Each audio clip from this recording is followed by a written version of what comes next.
చేసినటువంటి భర్త.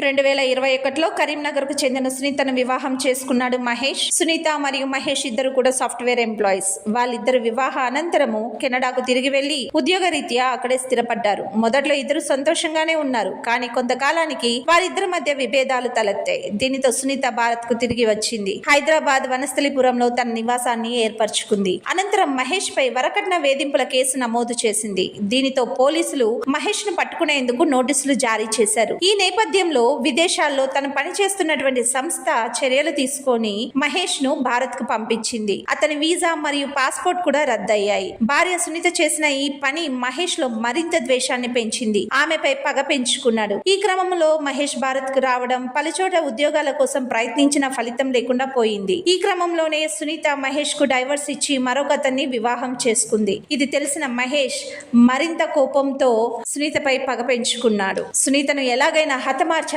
పక్కా ప్లాన్ గీసుకున్నాడు. సునీతను చంపి ముక్కలు ముక్కలు చేసి పడేయాలన్న ఉద్దేశంతోనే ఒక టూల్ బాక్స్, రంపం, 2 కత్తులు, పెట్రోల్ డబ్బా కొనుగోలు చేశారు. ఆమె నివసిస్తున్న అపార్ట్మెంట్ లోకి నిఘా పెట్టాడు. ఇంట్లో ఎవరూ లేని సమయంలో అనగా మధ్యాహ్న సమయంలో తలుపు తట్టి ఇంట్లోకి ప్రవేశించి కత్తులతో దాడి చేశాడు. ఈ నేపథ్యంలోనే పూలకుండీతో సునీత తలపై బలంగా కొట్టి హత్య చేశాడు. తదనంతరం తనని ముక్కలు చేయబోతుండగా సునీత అత్త అక్కడకు వచ్చి గట్టిగా కేకలు వేసింది. ఆమెను కూడా పెట్రోల్ డబ్బా తీసి ఇంటిని తగలబెడతానని లేదా తనను తానే కాల్చుకుంటానని బెదిరించాడు. ఇలా గట్టిగా అరిచిన కేకలు విని స్థానికులందరూ ఘటనా స్థలానికి వచ్చారు. మహేష్ పారిపోతుండగా స్థానికులందరూ కలిసి మహేష్ ను అదుపులోకి తీసుకుని పోలీసులకు ఫిర్యాదు చేయగా పోలీసులు వెంటనే ఘటనా స్థలానికి చేరుకుని దర్యాప్తు చేస్తున్నారు. సునీతను హత్య చేసినప్పుడు తను 2 నెలల గర్భిణి అని పోలీసులు ప్రాథమిక విచారణలో వ్యక్తం చేశారు.